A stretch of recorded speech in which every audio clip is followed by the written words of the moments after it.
उत्तराखंड में भारतीय जनता पार्टी की जीत के बाद और मुख्यमंत्री के चुनाव हारने के बाद सवाल सबसे बड़ा यही है कि कौन होगा उत्तराखंड का मुख्यमंत्री, उस पर लगातार नजर रहेगी। वहीं शुक्रवार को सीएम पुष्कर सिंह धामी ने राजभवन पहुंचकर अपना इस्तीफा राज्यपाल को सौंप दिया है। हालांकि राज्यपाल ने उनसे कहा कि वो नई सरकार बनने तक काम करते रहे। राज्यपाल को इस्तीफा देने से पहले उन्होंने कैबिनेट की मीटिंग भी की और इस्तीफा देने के बाद पुष्कर सिंह धामी ने कहा कि नया जनादेश मिल गया है, इस कालखंड का काम पूरा हुआ। मैंने माननीय राज्यपाल को अपने समेत पूरे मंत्रिमंडल का इस्तीफा सौंप दिया है। राज्यपाल ने कहा कि जब तक नई सरकार का गठन नहीं हो जाता तब तक आप काम करेंगे। ये उन्होंने जानकारी खुद मीडिया के सामने दी थी। चूंकि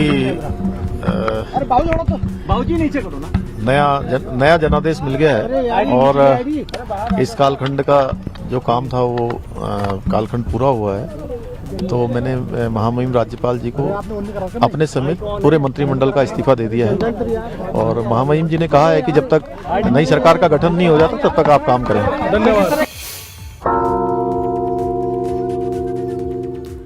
अब देखिए, जहां उत्तराखंड में भाजपा नेतृत्व नए मुखिया की तलाश में जुटा हुआ है, तो वहीं समर्थकों के बीच संभावित चेहरों पर कयास भी शुरू हो गए हैं। इन कयासों में पुष्कर सिंह धामी के हाथों में फिर से कमान सौंपे जाने की बातें सबसे आगे हैं। नए मुख्यमंत्री की रेस में स्वास्थ्य मंत्री धन सिंह रावत, रितु खंडूरी का नाम भी शामिल बताया गया। इसके अलावा प्रदेश अध्यक्ष मदन कौशिक और राज्यसभा सांसद अनिल बलूनी का नाम भी रेस में आगे है। अब देखिए, 4 चेहरे आपको दिखा रहे हैं। अब इन चारों चेहरों में सबसे बड़ा चेहरा कौन बनेगा, यानी कि कौन होगा उत्तराखंड का मुख्यमंत्री, इस पर सभी की नजरें टिकी हुई हैं और ये तय करना भारतीय जनता पार्टी के लिए भी एक चुनौती है। बिल्कुल, अजय भट्ट का नाम है, रमेश पोखरियाल निशंक और अनिल बलूनी, इसके अलावा धन सिंह रावत, सतपाल महाराज, रितु खंडूरी। किसको मिलेगा मौका, इस पर लगातार नजर।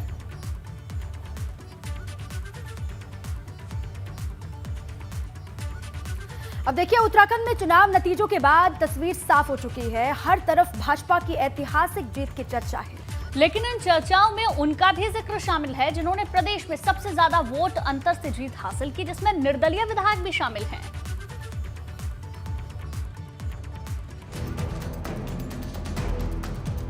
उत्तराखंड विधानसभा चुनाव में इस बार सारे कयास फेल हो गए। तमाम अटकलबाजियां ढेर हो गई। जनता ने फिर से कमल को बहुमत दिया है। मगर इस चुनाव में 4 ऐसे बड़े चेहरे हैं जिनका जिक्र करना जरूरी है। हरिद्वार जिले की लक्सर सीट पर बसपा के मोहम्मद शहजाद की जीत हुई। उन्होंने भाजपा के 2 बार से विधायक संजय गुप्ता को चुनाव हरा दिया। वहीं मंगलोर विधानसभा सीट पर भी बसपा ने बाजी मारी। बसपा के मोहम्मद सरबत करीम अंसारी ने कांग्रेस विधायक काजी निजामुद्दीन को चुनाव हरा दिया। जबकि खानपुर विधानसभा सीट पर निर्दलीय प्रत्याशी उमेश कुमार की जीत हुई है। इस सीट पर भाजपा और बसपा दोनों ही दल धाराशायी हो गए।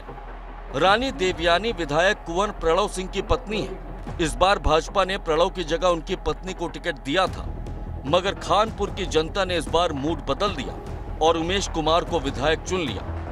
यमुनोत्री सीट पर निर्दलीय प्रत्याशी संजय डोभाल की जीत हुई है। उन्होंने कांग्रेस के दीपक बिजलवाड़ को चुनाव हरा दिया है। इस बार 2 सीटों पर बसपा और 2 सीटों पर निर्दलीय प्रत्याशी जीत कर आए हैं। एबीपी गंगा के लिए देहरादून से अजित सिंह राठी की रिपोर्ट।